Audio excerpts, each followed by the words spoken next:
Hello and welcome to Win Over Depression. I am your host, Tamara Trotter.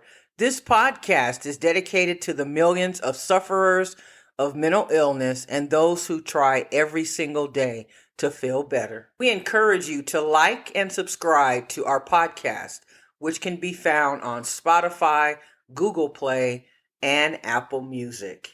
Please share this with someone who you know needs some encouragement to help them get through their day. Today, we'll be talking about the ebb and flow of life. So let us first define what is meant by ebb and flow. It is used to describe something that changes in a regular and repeated way. It draws inspiration from the natural movement of tides, known as the ebb, which signifies moving away from the land, while flow denotes returning toward it. The idiom is often employed to depict patterns of coming and going, rise and decline, or regrowth. For instance, fashion experiences the ebb and flow of trends, and human history witnesses similar cycles.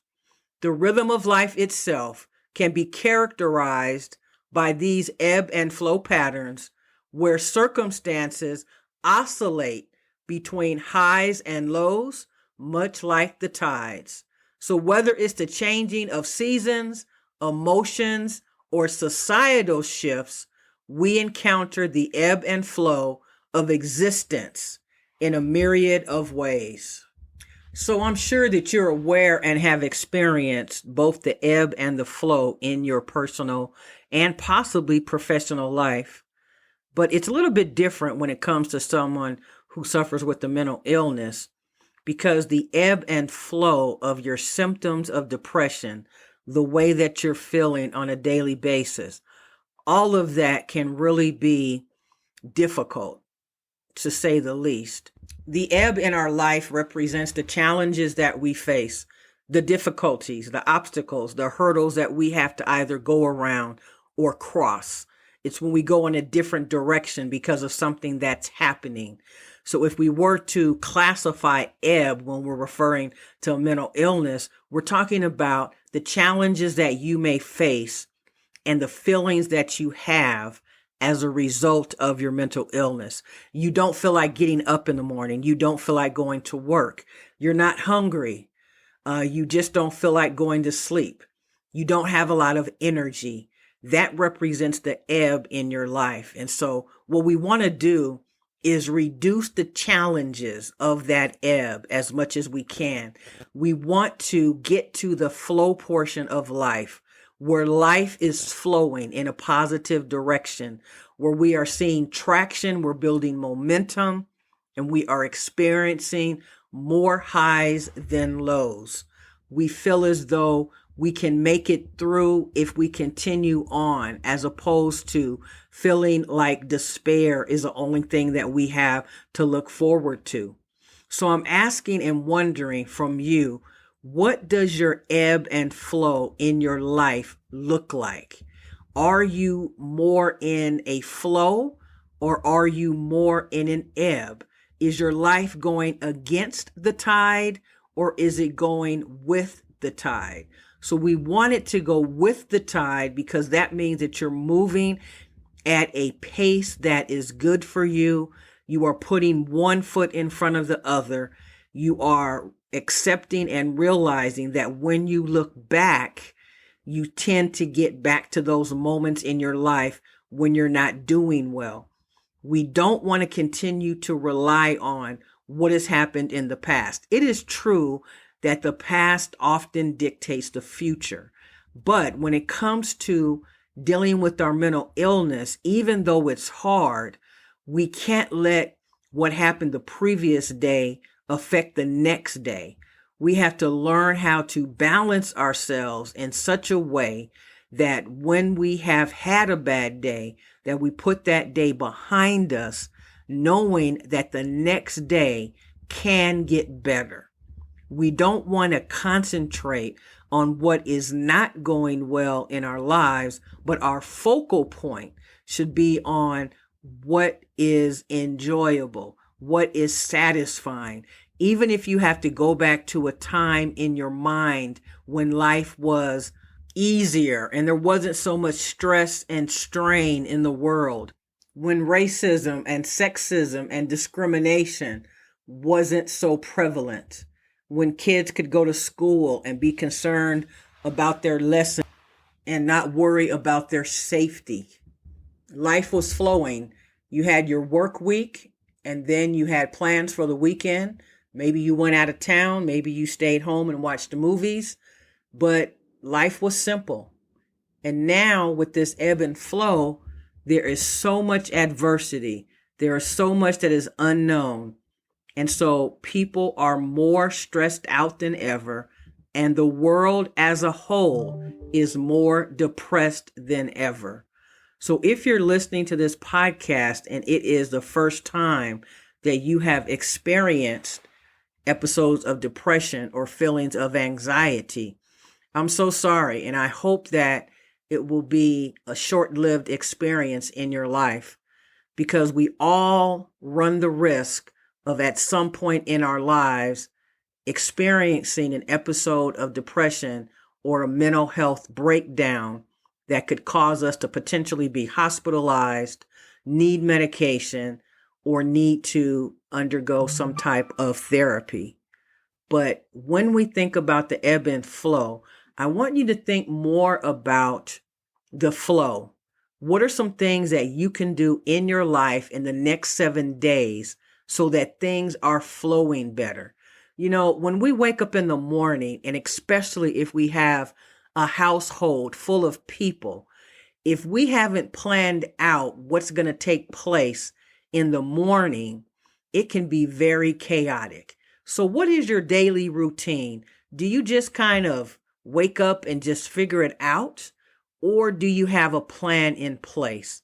Just coming up with a plan that can help start your day on a better notion can really help reduce the anxiety and stress that you feel in your life.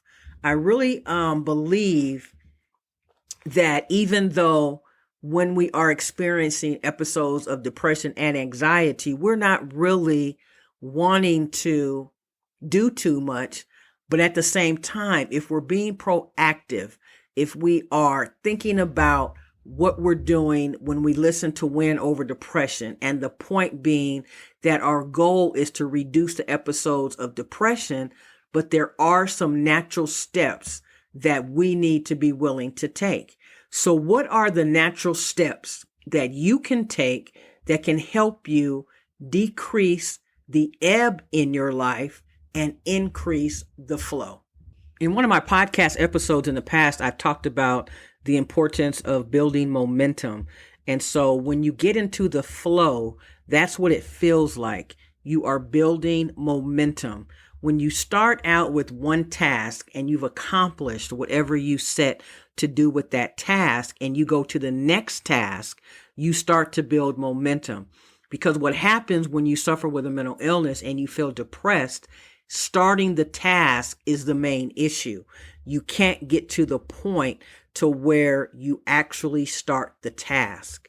But once you do that and you feel the success and you see the success, then you can continue and you will feel as if you've accomplished something, and you will have more drive to keep going. Because when we are stagnant, nothing is going on. We are just sitting in the same place, might as well be staring at the wall, and nothing has changed. We have to force ourselves to get up.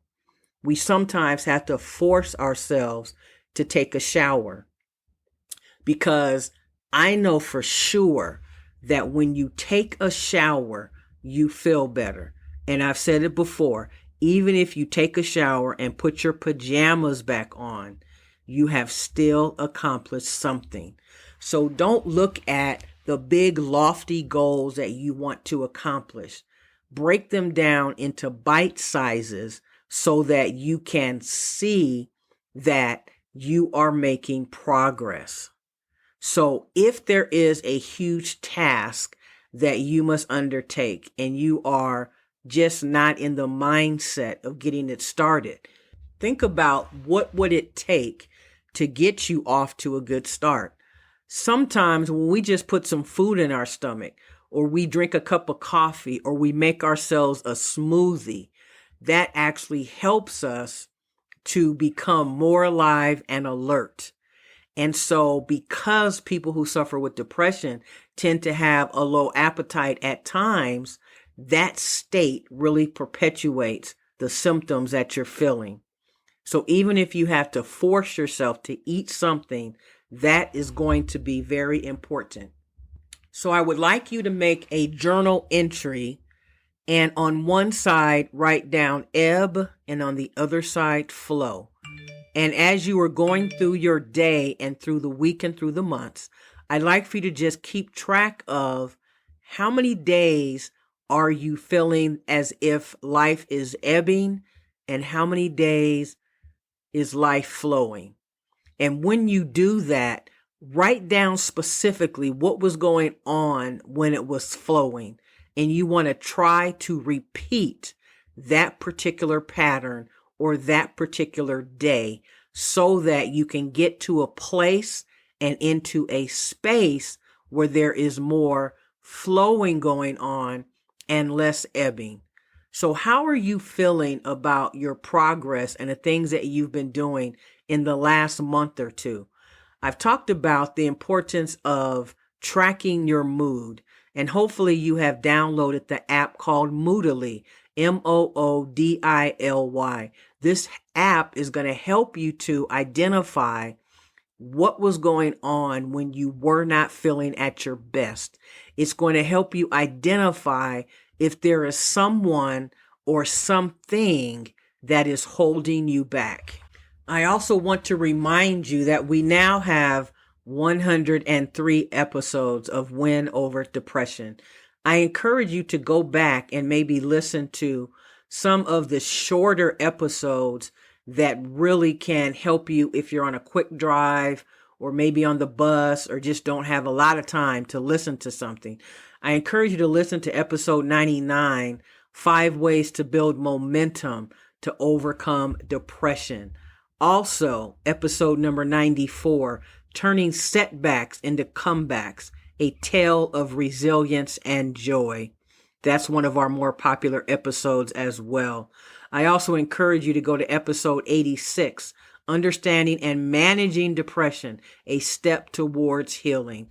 And so we always want to remember that when we have hope, we are able to see that light at the end of the tunnel that sometimes feels as though it's being moved further and further away from you. But you must try to maintain hope. Hope is what will sustain you. Hope is what will give you the wherewithal. Hope is going to give you the chance and the opportunity to see another day. Hope is going to help you make it through the day. So when you're feeling down and you're feeling like life is just too much, there are 5 things that you can do right away to help improve your circumstance. Number 1, never stay in a dark room. When you get up in the morning, open your blinds, let the sun shine in. Get 15 minutes of sunlight every single day. That's number 2. Number 3, listen to some upbeat music, something that puts a smile on your face and takes you to a different place in time. Maybe a place where you felt more joy, peace, and contentment. And then think about what is it or what is the reason that I'm not feeling content right now in my life. And then number 4, call someone that you've been meaning to call, but you've been putting it off. Maybe there's something important that they want to share with you. And finally, number 5, you have everything that you need on the inside of you. So I want you to believe more in yourself. Count on yourself and your ability. Take a proactive stance in your life right now to set a new precedent that says, I'm going to do something different. beginning in 2024. There are a few short days left in this 2023. Turn 2024 into the best year of your life, but don't overdo it. Don't come up with some type of lofty thing that you want to do after the first of the year and set yourself up to fail. I want you to ease into 2024 with the same drive and passion that you had in 2023, but maintain your hope. And if there is a higher power that you believe in, and I've always said that I believe in God, and if you do, ask him to open the eyes of your understanding. Ask him to give you the strength, the energy, and the courage to really start living up to your truest and fullest potential. Ask him to give you more awareness into what you may need to improve in. Ask him to help you. Ask him to help you be more purposeful and intentional in your actions. And just ask him to continue to inspire you and to be there with you, to hold your hand and to guide you when you feel like the world around you is crumbling.